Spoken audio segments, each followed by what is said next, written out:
Dear students, السلام علیکم۔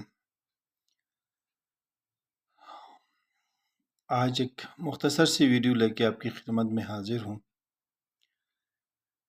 اردو ادب کی تنقیدی اور ادبی اصطلاح میں سے ایک اصطلاح سہل ممتنع۔ سہل ممتنع کیا ہے؟ آئیں اس کی تعریف کرتے ہیں اور کچھ مثالیں پیش کرتے ہیں۔ سہل ممتنع یہ اصطلاح خاص طور پر شعر و شاعری سے متعلق ہے۔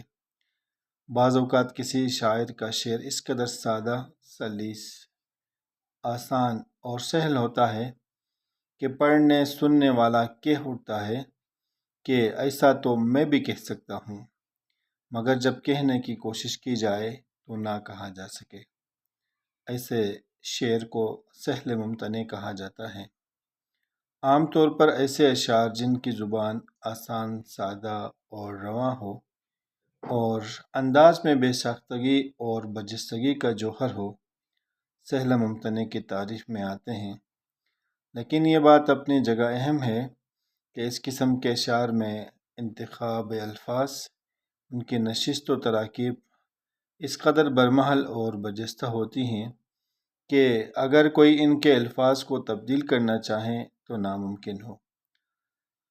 سہل ممتنع کے بارے میں ایک بات یہ بھی کہی جاتی ہے کہ ایسے اشعار کی اگر نثر کرنا چاہیں تو مشکل ہو جائے، گویا ان کی شعری ساخت نثر سے اتنی قریب ہوتی ہیں کہ انہیں نثر میں نہیں ڈالا جا سکتا۔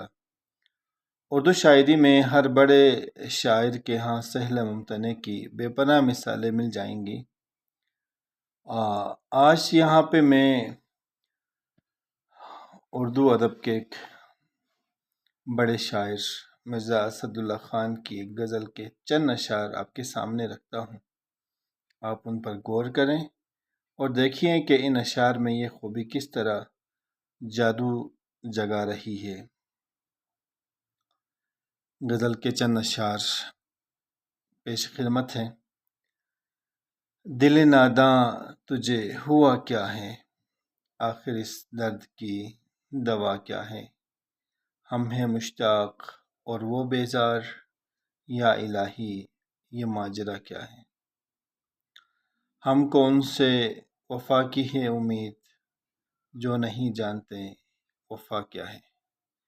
عزیز طلبہ، اس مختصر سی ویڈیو میں سہل ممتنع کی آسان تعریف اور اشعار میں مثال پیش کرنے کی کوشش کی۔ امید کرتا ہوں آپ کو ویڈیو پسند آ گئی ہوگی، اور چینل پہ ابھی نئے ہیں یا ابھی تک سبسکرائب نہیں کی ہیں تو سبسکرائب کریں، کومنٹس میں اپنی رائے کا اظہار کریں اور اپنا ڈھیر سارا خیال رکھیے۔ اللہ نگہبان۔